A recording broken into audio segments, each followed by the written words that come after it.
Hey guys, I just wanted to take a minute to talk to you about fire starters.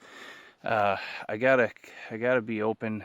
I hate striker sticks. They're not practical, and it's an extra step. Why have to take them? And the sales point is that they're reliable, but like a waterproof lighter is ever gonna fail you? It's not, and it's not practical for like the Pacific Northwest.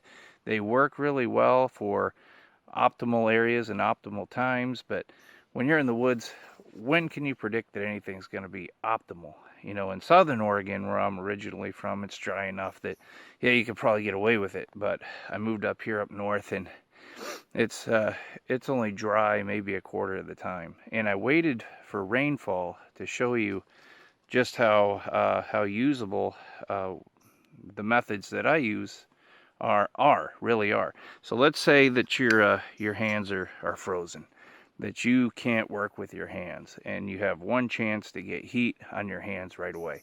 So this is a 30-year-old can of heat. Okay, so this thing's 30 years old. So it's really old. I can keep it in my pack. Okay, guys, so check this out. 30-year-old can of heat. It'll give me just enough heat to get my hands back where I need them to be and to where I can work. And then when I want to put the fire out, boom, done. Hey guys, I wanted to show you one other one. Guaranteed to work. This has saved my butt so many times.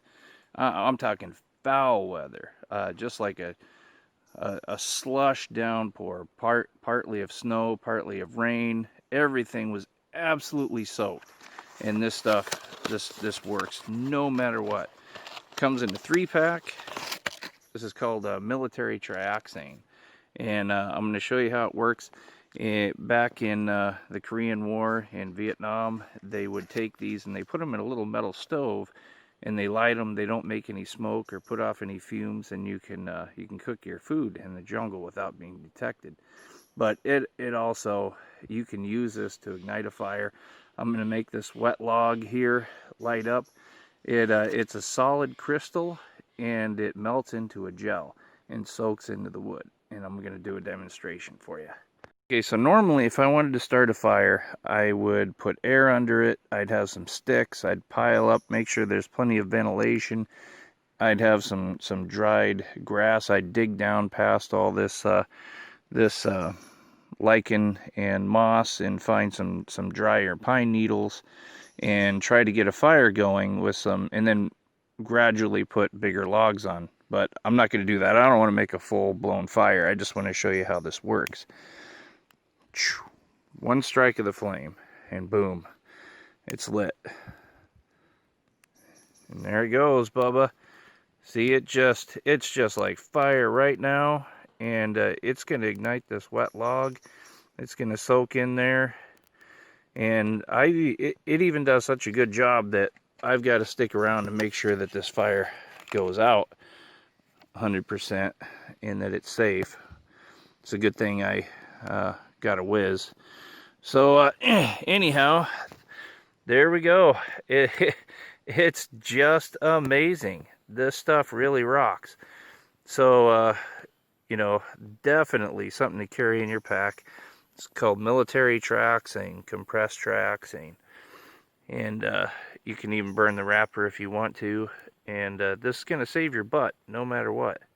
Part is, I'm not a salesman. I'm not trying to sell you guys anything like a lot of these guys are.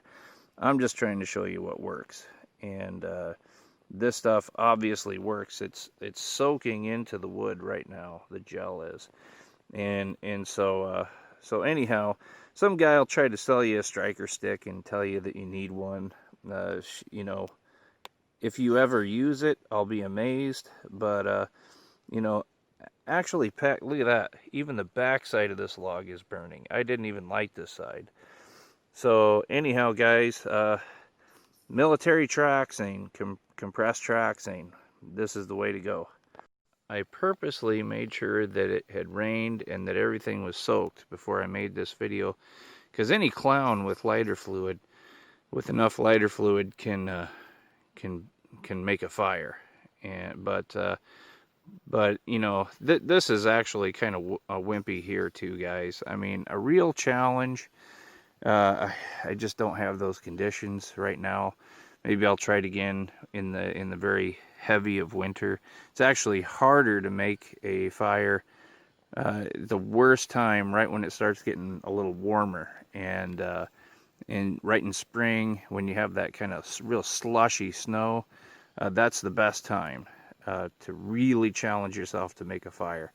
But this stuff, I've done it, and no matter what, it'll make a fire for you every time. Like I said, it's so reliable, I need to stick around here a while and make sure this goes out, and because it works that well, even in wet conditions. So another thing I just want to stress, guys, a lot of you already know this, is just common sense, but please be really careful when you're using fire in the woods like this. Make sure that a fire is out. I just spent a lot of time stamping this out, whizzing on it. I know it's about to rain right now. Our drops are already coming. So just please make sure that a fire's out. We just had a really bad one here, and I mean the worst in history. So yeah, just be really careful and really responsible with your fire. Hey guys, I just wanted to share with you something I learned about minerals. I saw this stone here out in the eastern Oregon desert, and I thought, oh man, that's attractive. That's a really pretty stone. It would look really nice on my, you know, for making kind of a garden wall. And of course, I'm nowhere near done, but I just thought, man, that'd look pretty nice, and it's nice and flat, and it's easy to work with. I could really make something cool out of this. So I started making, I just started doing a lot of stuff with it here. Well, come to find out, I broke a firestone in my stove. So I've got this big beefy rock saw, or stone cutting saw, and I took it and cut one of these to shape to replace the stone I broke in my stove. Shoved it in there, the thing blew apart, and it made such intense heat that it just about burned out the bottom of the stove.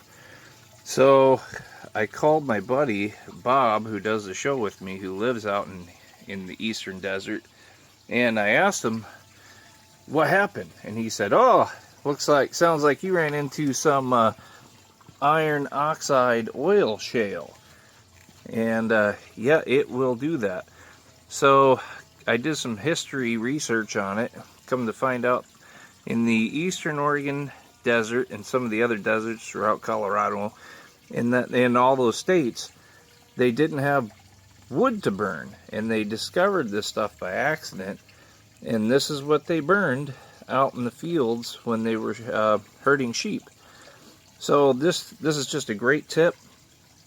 You know, you can probably find enough sage and enough scrap and grass to get a small fire going, get just enough heat to get one of these stones to combust. I wish I would have known about it before I started using it for building material, but anyhow, this is another tip that just may save your life if you're stuck out in the desert with no wood and you need a fire.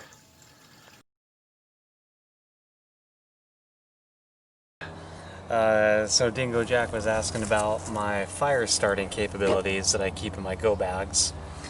So I thought I'd show off what I have, and what probably most of you have in your go bags, because I'm sure everyone has go bags, and if you don't, you should. I have a couple different options here. The magnesium and flint fire starters, the metal that will ignite, but I also keep these wet fires in my bag as well. These are more convenient and a lot faster.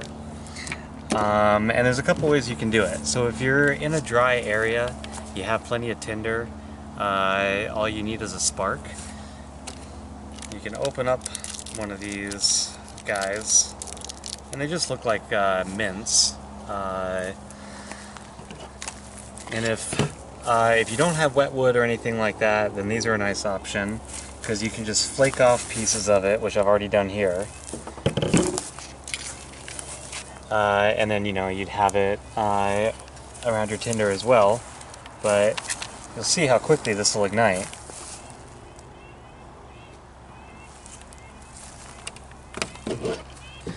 And that just goes.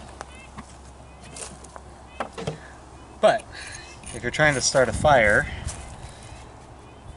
here in the Pacific Northwest, where it's always wet, and you just don't want to mess around with it, a flint or anything like that, you can just light the whole thing and this will burn for 30 minutes before it goes out.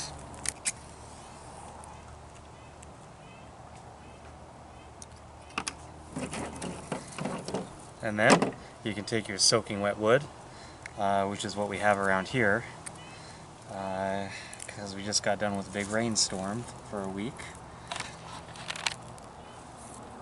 When you cleared all the smoke out, I was happy about that. This is true. I myself like the rain, so. Yeah.